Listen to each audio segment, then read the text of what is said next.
Hello and welcome to 10 p.m. with Galinsky. It only happens here, right? Every Monday through Friday, 10 p.m. Eastern Time, broadcasting live from Alphabet City in New York, New York.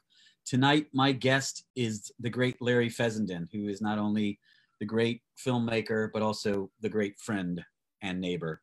Before I bring Larry out of the green room, where he's nibbling on baby carrots and French onion dip, I want to shout out a couple of our supporters. The Stage Network, watchstaged.com, is simulcasting us today and every day. Check out the Stage Network, incredible archive of theater. Also, VIPTalentConnect.com is simulcasting on their social sites. VIPTalentConnect.com is leading the industry in online teaching for people who are trying to break into the industry. Check them out. And actortrade.com. Dylan Mooney's app is incredible. If you're an actor and you need to run lines with somebody or do a self-tape, hey, actortrade.com is where to go. A couple of quick shout outs to our chatters. Captain Siemens here, welcome. Zulima, Jack Fuller, the great Tammy T, Nigel Brown, hello. Heather Prescott, Elizabeth Cohen, great to see all. Destiny Gray. All right, everybody's queued up. Katha Cato, the wonderful Queens World Film Festival leader. We got good sound. Marco Kinsella's with us, great. Tracy Swain. Simone, the Lizard Valmont, is with us. Amy Alt. Elizabeth Harder, the up-and-coming actress, is with us too. All in the chat room. I'm going to bring Larry in from the green room. Hi, Aaron Garvin. Larry is probably munching on those little gifts in the green room. I got my stage manager pulling him in. Welcome to the show, Larry Fessenden. Hey there. How's it going, gang? Great to see you, man. Yeah, this is so exciting. I'm glad you're here. Elizabeth Harder's in the chat. Aaron Garvin's in the chat. Simone Valmont, the Lizard, is in the chat. Simone. Amy Alt is in the chat.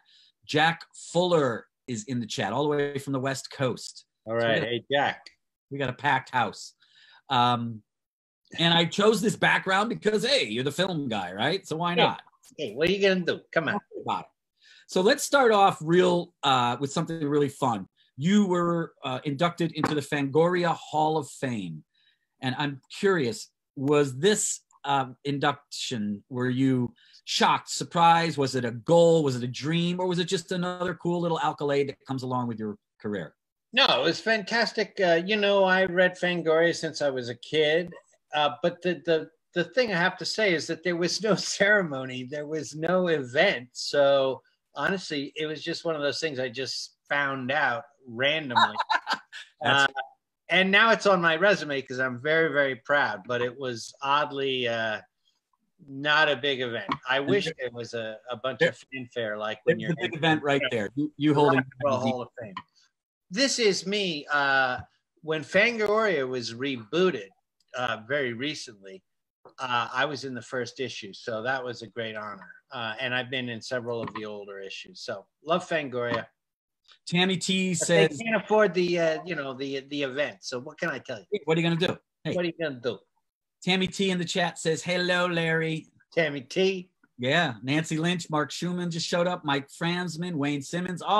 Oldies but goodies. All right. Are you self-taught? Are you trained? Are you a mixture of the two? Where do you fall in that? Well, I went to NYU undergraduate, but I was already making movies on Super 8. You know, when I was a kid, I wanted to be an actor. I mounted a lot of plays in high school. People always joke that it's like the movie Rushmore, where he would make plays of big movies. And indeed, I mounted One Flew Over the Cuckoo's Nest when I was in high school. I was obsessed with that movie and I made a play of it. So I was kind of my own self-made guy, but you know, I went to school. I think nowadays the kids can learn from YouTube, from the making of videos on Blu-rays. There's so many ways to educate yourself. Do you think that then that these expensive and longer intensive courses in schools may go the wayside at some point because of all these tools that are available for free now? Well, the thing is when you go to a school, you meet other people, you're inspired, you're all in there figuring it out together.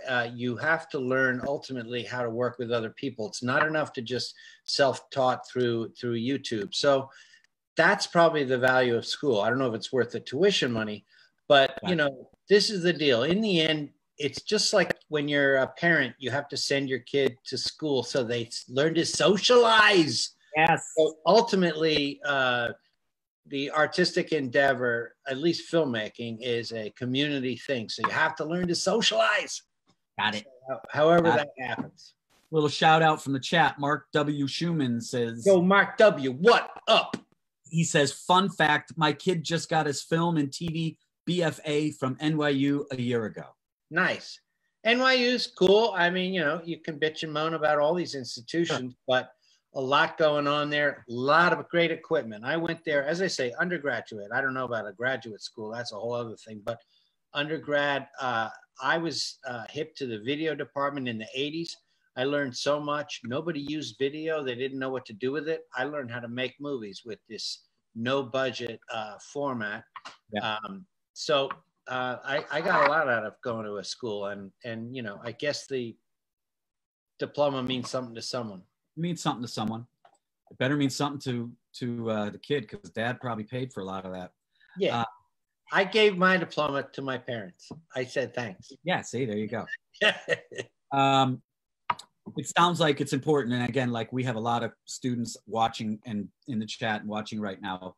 It really does sound important. The point that you brought up about being amongst others, so you know how to work together and share ideas and collaborate and whatnot. Because it's from a 6 foot distance, of course. From a 6 foot distance? Distance, yes. Captain Seaman, Bill Neens has a question. Captain Seaman, I beg your pardon. Oh, there's no FCC out here, and that's its name. So what am I going to do? Captain Seaman has a question. Was there a defining moment or event that made you want to make monster movies? Just my youth. You know, I grew up loving monsters, relating to them, and also being afraid of them, which is such a funny back and forth. You know, I felt like I understood the outsider status of Frankenstein and Wolfman and their struggle. And yet I was terrified they were going to walk into the room and tear me to pieces. So it's a really, whatever, it speaks to my own psychology, but I really related to them ever since I was little. Then when I grew up, I wanted to turn those stories into something very real, like a Scorsese movie. So that's always been my jam, is a blend between the old stylistic horror movies and then something that feels very authentic and immediate and psychologically real. That's my jam. Speaking of which, there's a film that you made that was based on Mary Shelley's Frankenstein, called Depraved. How exciting was that for you to go into that classic and explore that?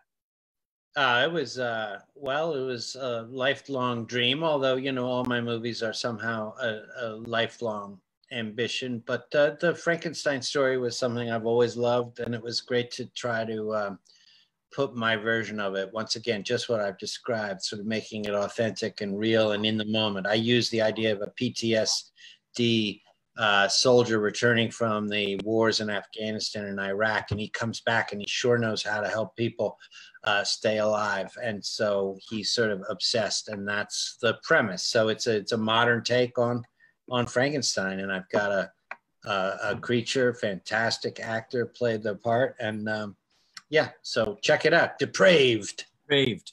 A couple new people just joined us in the party here. Diane Paragas, John Trefero, Winnie Maria, another great actor. I mean, you got some good actors here. I can cast your next film out of this chat room right now. Fantastic. Let's do it. Alex is in the house, and the famed Andrew Einhorn from the Lower East Side. Certainly not Andrew Einhorn. Yeah, what have we done to deserve this honor? You're a writer, director, actor, producer. Do you suggest everybody explore all those things and land on one, or how did you do it all pretty much? I think it's important to be aware of all aspects of the creative process. However, just as important is to learn to carry the spear. Chekhov would say that. Sometimes you're the head guy, you're the director, you want all the respect, all the attention. Other times you have to step back and carry the spear and be the supporting player and listen. And if you understand that spirit of cooperation and humility, you're going to be a better collaborator, and you're also going to be a better leader when the time comes. You should try to learn all the different aspects. That's true in all filmmaking. You should learn how to plug in the lights, do the craft service, and then also lead the team. So I think it's really important to create an organic understanding of this fantastic process. It's a community effort, and you have to learn how to get along with everybody. Let's take a look at a couple stills that we've put together here. You're here. What film was this? That's Ethan Hawke slitting your throat, correct? That's correct. That's by a kid that I mentored. His name is Ty West. He went on to make great films. He made 4 or 5 movies with my company, Glass Eye Pix, including House of the Devil, for which he's famous. Then this movie was made under Jason Blum. It's called In the Valley of Violence. It's a great Western, sort of revisionist Western, Ethan Hawke and John Travolta. It was a great experience, and Ty kindly invited me to be a bad guy. Look, there's John Travolta and me dancing. This was a moment before the cameras rolled. We were all bored, and we started doing the old, the Watusi or whatever that's called. And I always like to say that I've danced with Travolta. And it's funny because even he said, roll the camera. And as the guy just about to push play on the camera, we all sort of lost our mojo, and that was it. But somebody got this still. So do you find that when you're making films, moments like these happen? When you're making a film, moments like these happen and you say, let's roll, and they find their way in? Or you really buy the script and really buy the book? Oh, well, this would never have been in the movie. Obviously, these 4 characters were never going to be doing the Watusi together. Yeah. As for the dynamic between improv and planned stuff, I mean, I believe in planning your movie carefully, and then that allows for improv. So both things have to live together. It's really about, you're in the zone. There's nothing more exciting than making a movie with a team of people who are tuned to each other. Then you get into the fine business of letting it all hang out. It's fantastic. That's a great way of saying it. That's a great way of saying it. Katha Cato, well, actually, Heather Prescott said, I loved Cabin Fever 2 and Jugface. I hope both of those are yours, or you have anything to do with the 2 of those. I'm in both of them as an actor, and the irony is Cabin Fever 2 was disowned by Ty West, who's the very guy we're talking about. He made the Western and several of my earlier films. Ty felt that he was taken out of the edit process. So doesn't mean it isn't a fun movie. It just means the director felt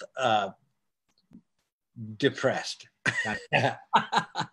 Katha Cato, who's head of the Queens World Film Festival in our chat here, has said, have you archived and saved all of your early stuff? And she's probably alluding to what you said about videotape and anything else that you've done. I have a lot of stuff. You know what's funny about videotape? You pull it out of the box, you're like, oh my God, I did these old things. And then the actual format is decaying. And you know what you have to do? You have to put video inside a toaster oven and bake it. And then you have one shot at transferring it to digital.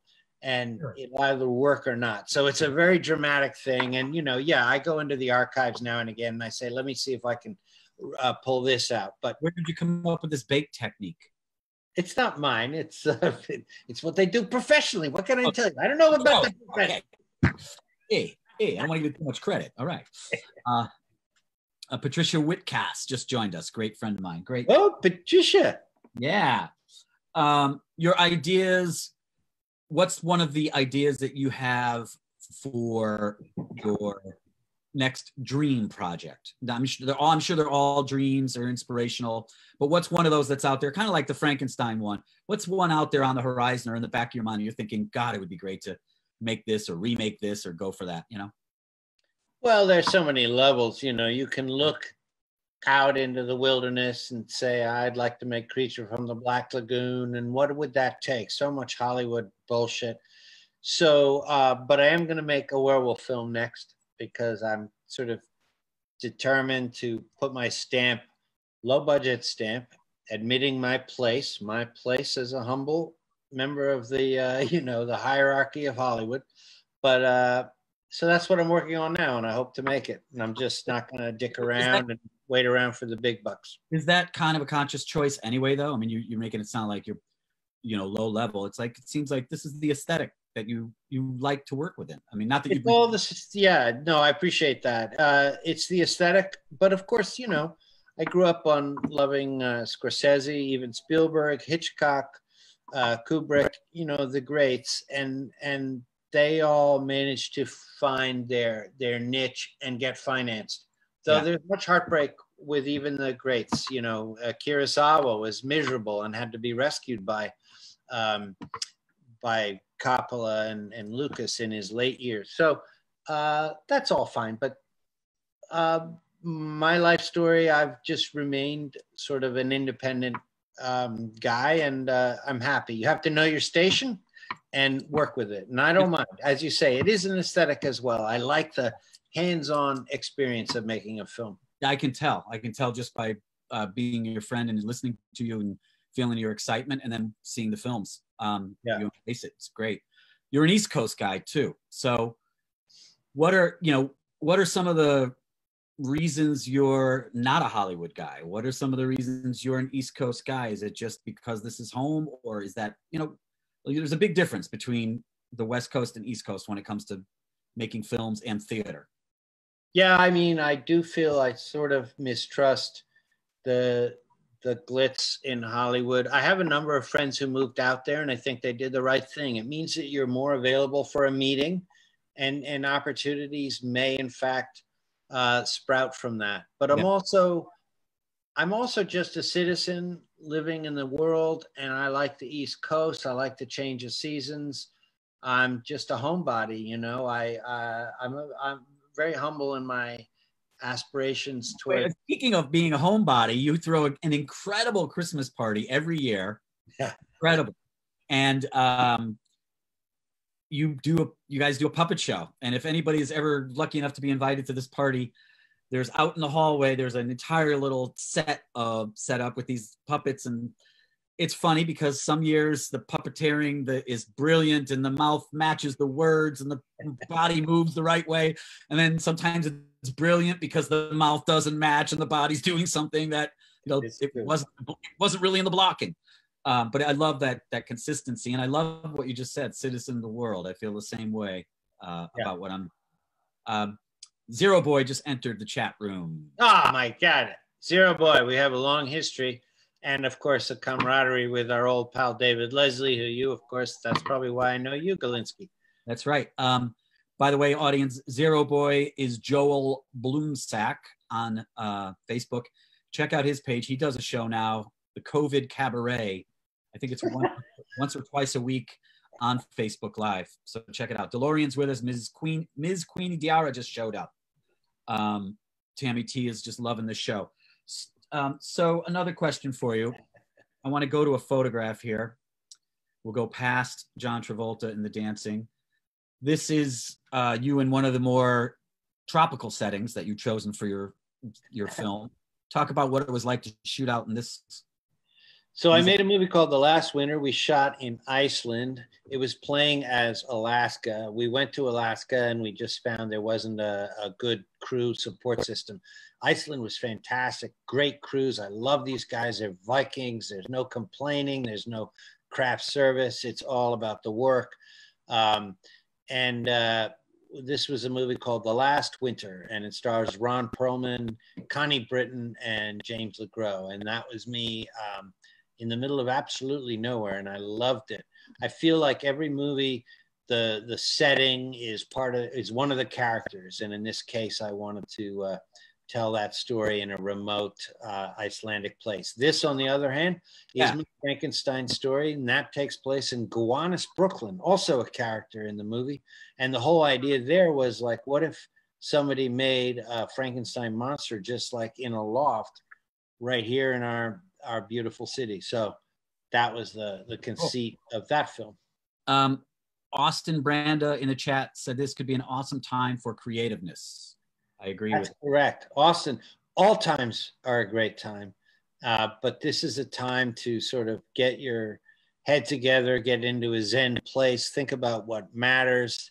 You hear all the chatter. You know, we all spend a lot of time on the Twitter and looking at the news, and you know, also try to sort of figure out what your priorities are. Like, that's all very aggravating. So the question is, like, what would you wish the world was? What would you wish the conversation was? One thing that happened in New York is that all the traffic stopped, and it's so intriguing to walk out in the empty streets and just hear birds. And, you know, you read in the paper that weird animals are strolling around these cities all over the world. And it's just important to remember that it isn't just the human endless chatter and all the vitriol with our current leadership. It's nothing but negativity. And, you know, get in tune with something else, not to be just rosy pictured. This is bad times. These are black times. Yeah. This is the plague. This is the, you know, but you have an obligation and an opportunity to access other aspects of it. And that's the journey of the artist. So I encourage everyone. Awesome. You're inspirational. Thank you. I'm serious. It's really good. Thanks. You. Jose just joined us. Michael Swiskay, also a screenwriter and playwright, is in the house. Elizabeth Harder has a question. During a film, how do you handle someone that can't collaborate with the team while keeping good vibes on the set? That's a profound question, because this is the heartbreak when you're trying to establish through your leadership a sense of community and stuff, and there's somebody who's complaining. I've had that. I had it very recently, and you know, you really need to you have to deal with them directly and sort of try to, without accusing them of something, try to find what their angst is. And usually it's because they're accustomed to being abused on a set. They feel they're not appreciated. And so you have to see if you can flip that around. At the same time, you can't take all your energy and focus on the one bad apple. You have to lead by example and just presume that the message is, we're all in this together. It's a really important question, and there's no easy answer, but these are the real challenges of directing, producing, and being the leadership to keep everybody on track. Making movies is hard. It's ultimately a managerial. Your approach sounds so holistic, because one answer to that question would be, you know, you don't like it, we'll find another actor. Instead, you went to, what's the heart of this person's issue, and how do we address that and get the best out of them? Yeah, but you can't waste all your energy and bring the ship down because of a bad apple. So it is, you know, there's a lot of judgment going on. Can you turn someone around, but don't turn it into your Christ moment? Yeah, right. And then that's the project. And there's a point at which, you know what, you're actually fucking us up. You've got your own problems. The main thing is to know that you are leading with a sense of, or, you know, you have to lead with a sense of integrity so that you can say, actually, I think you're being unfair and negative, and therefore it seems like we can't turn you around. Just be as frank and direct as possible. It's not easy. Yeah. But that's the agenda. Clayton Patterson just joined us. Yay! Clayton was on the show last week. He was brilliant. And people fell in love with him. Jose says, you're right, and that the show must go on. John Trufiro out on the West Coast asks, any comment on hiring a DP? Say it again, hiring a DP? Any comment on hiring a DP? Well, it's actually such an essential, well, for a director, it's the most essential role. And the thing you have to know is, depending what kind of director you are you a director who just cares about actors, in which case the DP can have control? Are you a Hitchcock director, as I am, which is that every shot, is designed by the director, and therefore, you know, then the cinematographer is both serving that vision, enhancing it, and also doing the lighting and some of the other. So it's very specific to what kind of director you are. Gotcha. It is an essential. You can't be in conflict with the DP. Yeah. Let's look at a couple more photographs here, and then we'll get some more questions out of the chat. Glass Eye Pix is your company. You're standing in front of the Step and Repeat. Yeah. What's this from? That's Mark Margolis. He's in a movie of mine called Beneath, which most people thought was silly, but I think it's fun. It's about a giant fish eating teenagers. And it's a parable about completely being unable to address you know, a crisis in front of you. Call it global warming, call it COVID. The kids just can't agree.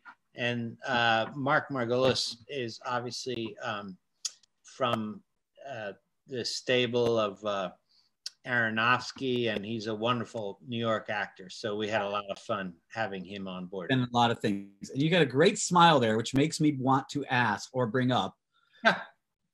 You get cast a lot. Sometimes, you know, you're asked hey, we need the guy with a guy with a missing tooth, and you get brought in specifically on some of those castings because of that. It's true. Yes. My dentist keeps saying, "Hey, dude, we got to put the tooth in." I'm like, "Hey, man, we're trying to take money out of my pocket." Another flick of yours. No Telling, also reviled. Half my movies are mocked and reviled, but this is a well-intentioned 1990, basically my first big feature. No Telling.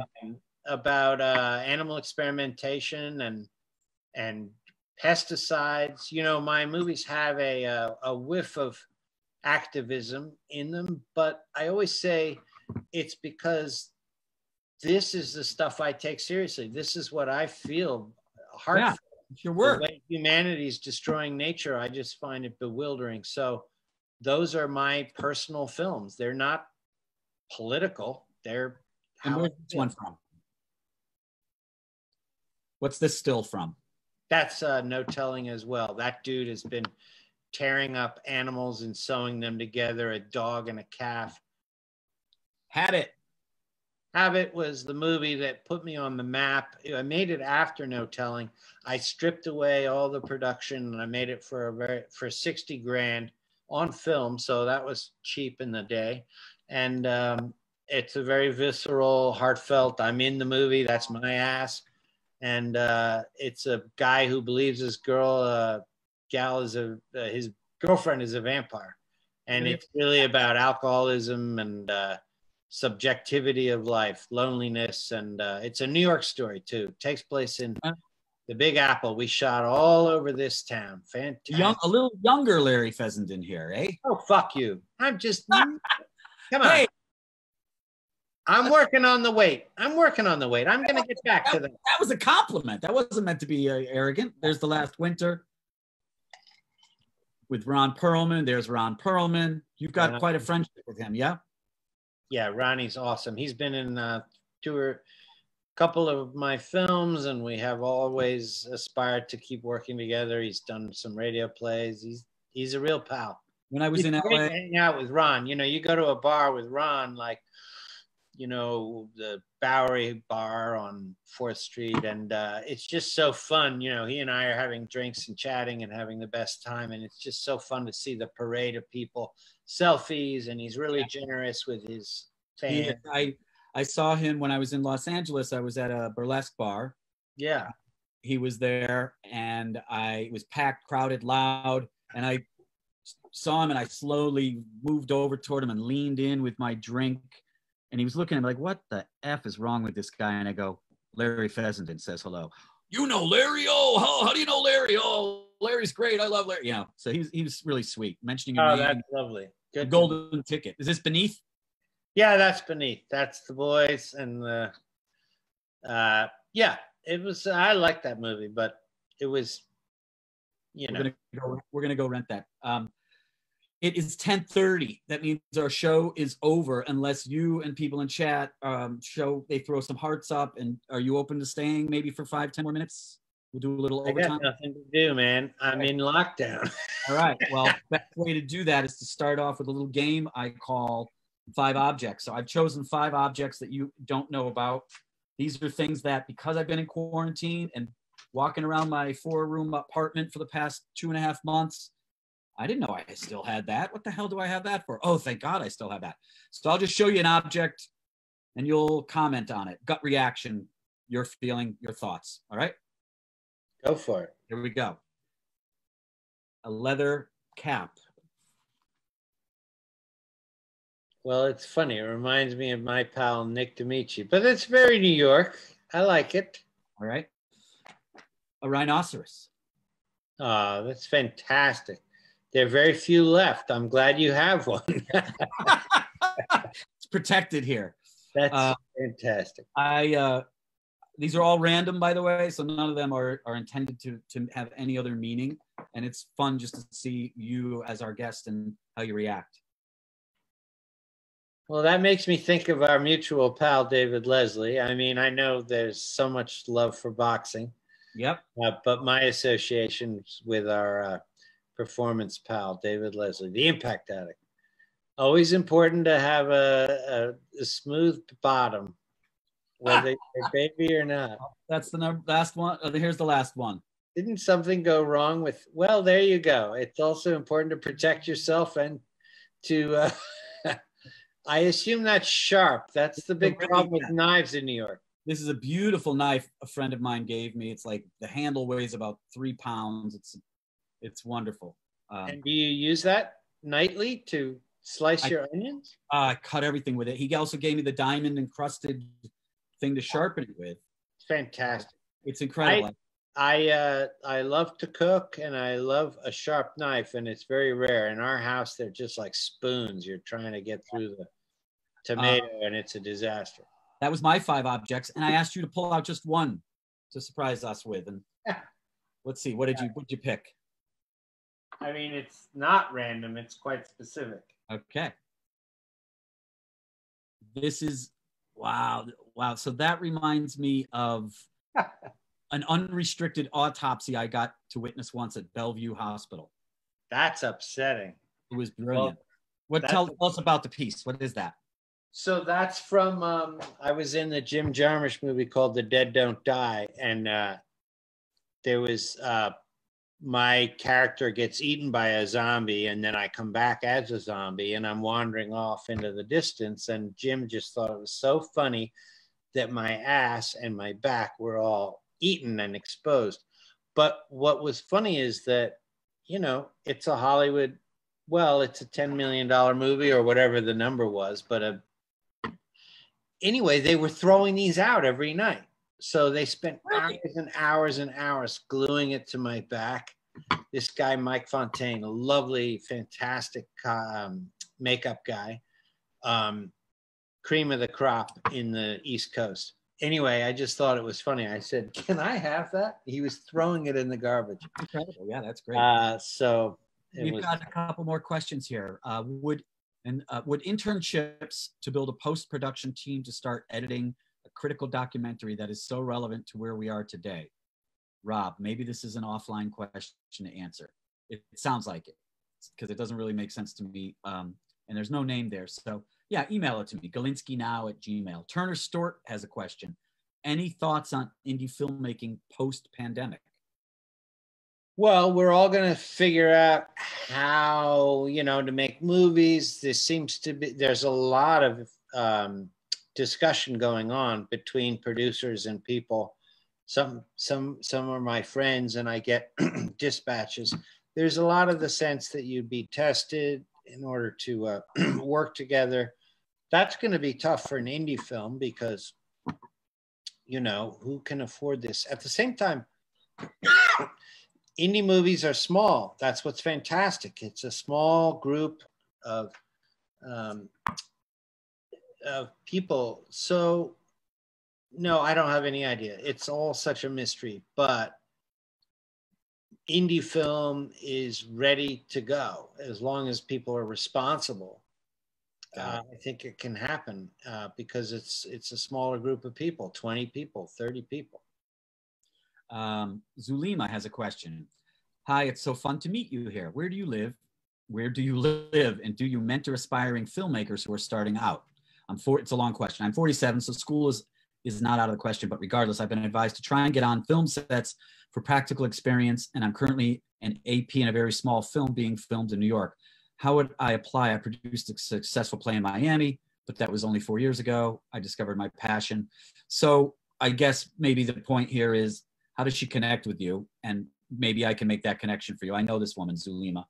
Perhaps I can. Well, listen, I mean, Glass Eye Pix is one of many places where we're making small films. But, you know, the thing is as long, it's what I said earlier, if you're willing to carry the spear, if you're willing to be a PA or help, you'll get on a set and you're going to learn so much, and you're going to see the feeling of community, and you're going to be able to realize maybe I'm best in the costume, maybe I'm an art person, you know, and you'll find your zone. But you know that you're part of making a movie. This is the most important thing to understand. Everybody on that set is making the movie. They may not be, you know, the top actor. So yeah, the idea is to hook up with a company or a group of people who are making films, and to learn the ropes that way. And 47, to me, you're as young as a spring chicken. That's what Michael in the chat, Michael Swiskay is saying in the chat. Larry, youth is a state of mind, as the essence of youth is curiosity. Michael, you get the prize for the evening for positivity. You did it, Michael. You did it. Joanne Jojo just joined us. Although Joanne Jojo gets the prize for the funnest name to say.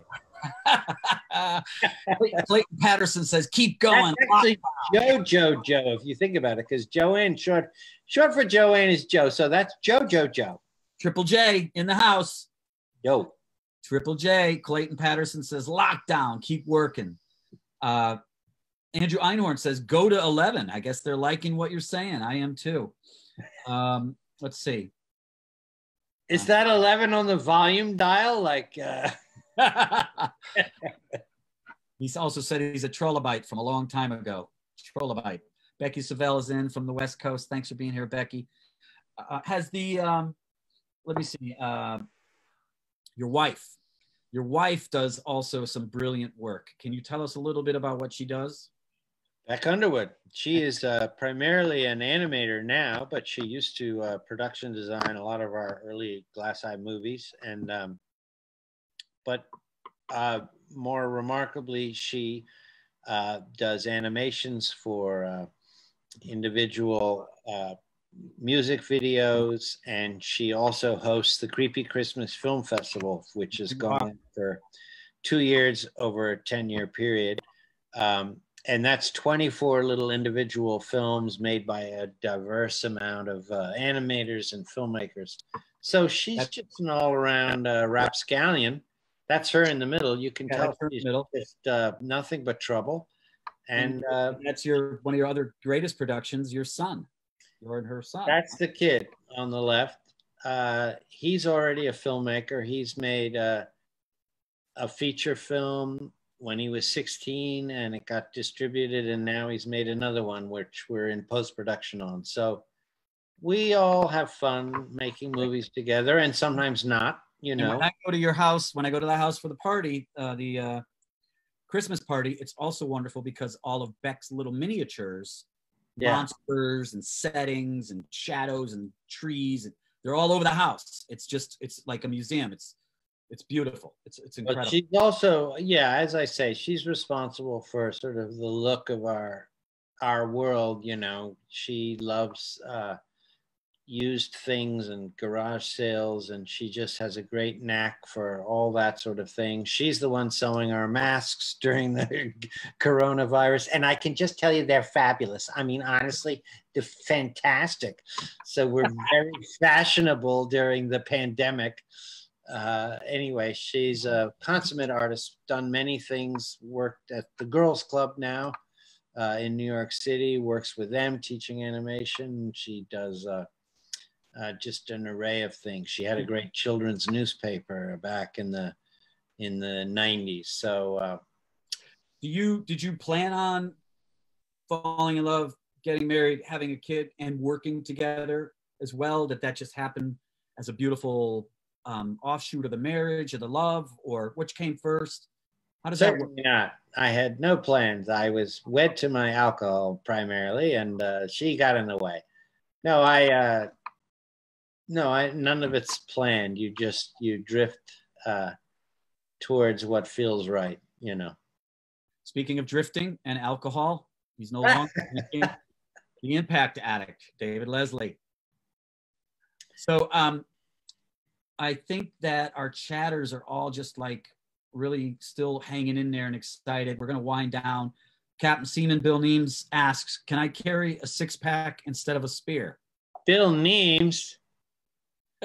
Well, howdy there, Bill Neems. Can he carry a 6-pack? Neems has been a great mentor to my child.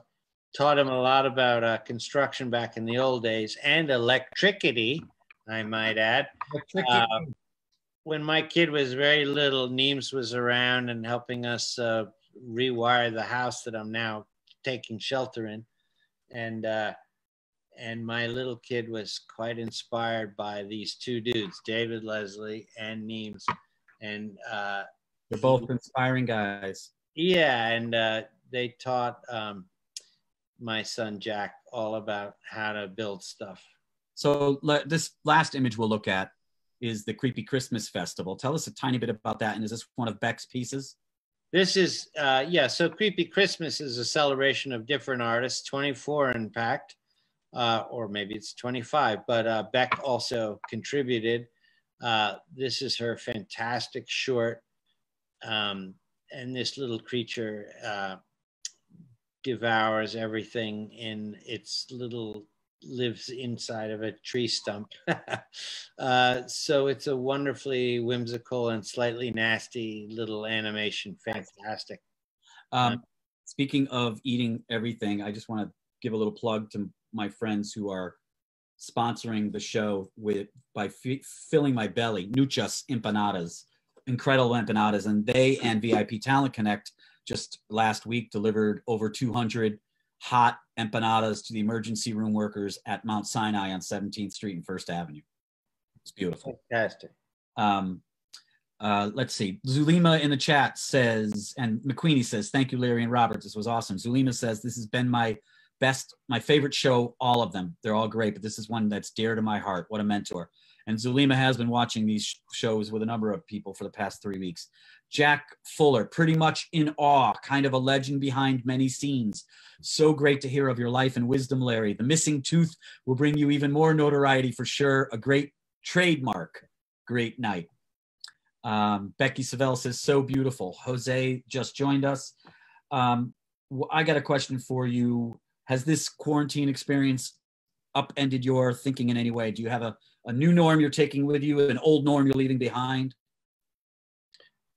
Look, I'm an environmentalist. I've been raging against the system for decades, trying to define not a way to just be angry all the time, but how to bring people together and look to the future. So there's this sort of unfortunate fantasy that we can take everything we're learning about how regular people, the hardworking people, deserve to be elevated in our society, and the fancy pants need to make less money. I mean, this isn't actually rocket scientists. That's even the way it was in the 50s. You know, the CEO didn't make more than 300 times what the worker did. So there's all this kind of stuff that's just practical, it's fair, it's just, it's moral, it's balanced, and it's sustainable. Those are all the issues that, and then respect for climate, for the issues of climate and environmentalism. Anyway, so there's some dream that all that we'd come out on the other side and we'd all sort of have been scolded and we'd know how to behave. But no, not with this leadership, not with the partisanship. Everything is fracturing. It's just falling apart. Trump's just decided to wrap up the show with the whole, taking care of people stuff. And now we're back to business. I mean, you just realize how perverse. I'm sorry, I just dislike humanity. I like every one of you people. I love this conversation we're having. I believe in community, but I am so discouraged by the human race. So no, I don't know. When I sit here in isolation, I just despair over the conversation going in the wrong direction. We could have leadership that could bring us together, but there's no one. And you know, look, Biden is Biden. He's a nice fella. It's just not inspiring. And I don't know, you know, but we need to rally. Yep. Because the other thing is I don't believe in purity tests. We need to get behind, I'm a pragmatist, you know, we need to sort of go incrementally towards something better. We need to get rid of the cancer that we're currently dealing with, and I didn't mean to make it political, but I'm just saying, you're asking, like, it's just a problem. Sitting around on your ass, what can I do? I can give a couple of dollars to the healthcare people, but like, how are we going to change the conversation? It seems impossible. It's daunting. Amy Alt says no pipeline. Rosita Rosa gets second place for name. I mean, JoJo, the other one is great, but Rosita Rosa is pretty good. Rosita Rosa. Honorable mention. Elizabeth Harder says, thank you, Larry. Clayton Patterson says, I agree with what Larry is saying. Michael Swiske says, fairness has become a foreign concept. Yo, Michael, that's right. It's a disaster. Zulima says, I agree with Larry about the powers that be. And I'm going to say good night in 1 second. Jack Fuller says, please keep the rally going, Larry. You get it. Marco says, freedom without life is worthless. By the way, I wore the flannel in honor of you, and I'm glad you wore your checkered as well. Normally, I have a suit and tie on for the show, like Colbert. Really? But I had to dress a little bit like my potential. Well, I'm doing the mountain man thing here. Look at that styling, don't you think? Come on. We're working it. It's great. Look at that. Yes, baby. All right, last question. Thank you so much, first of all. It's an honor to be able to sit here and chat with you and to share this. And to share this. Last question, tough question. What would you be if you were not a director, producer, writer, actor? If you were not in the entertainment industry, what would you be? Honestly, well, I would be happy to cook in any environment, you know, cook. I'm happy to chop vegetables too, but I also would be a very good janitor because I really believe in keeping, you know, running a tight ship. And I see dignity in, as I say, I'm not being facetious. I really think any job done well with aplomb.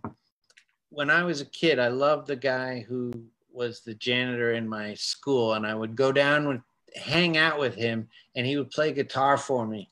During lunch, I would go and hang with him. So my point is like every guy or gal doing their job with dignity is what inspires me, and I would be honored to be any one of those people. You're great who you are. Thank you. I'm going to just do a quick shout out before we say goodbye. Tomorrow night, Stephen Henderson, brilliant actors on the show, Broadway actor who's been in 5 Oscar-nominated films, did Fences on Broadway with Denzel Washington. You don't recognize the name all the time, Stephen Henderson, but you see his face and you go, I've seen him. He's wonderful. And then Thursday, you've probably met this guy, Larry, and I think on the right side of the law, Ron Kuby is my guest on Thursday. So we're going to talk about all the fascinating people that he's represented over his career and also his work with William Kunstler. I'm really excited about that. Jeez, you got all the fancy people coming after me. I get it. That's fine. That's fine. Just a Tuesday guy. Oh, come on, what are you talking about? This is my best week ever. I love you, man. Thank you for being with us. For sharing. It's wonderful. Thanks for having me, my man. You bet. Bye, everybody in the chat. Bye, Larry. We'll see you tomorrow night. Thanks.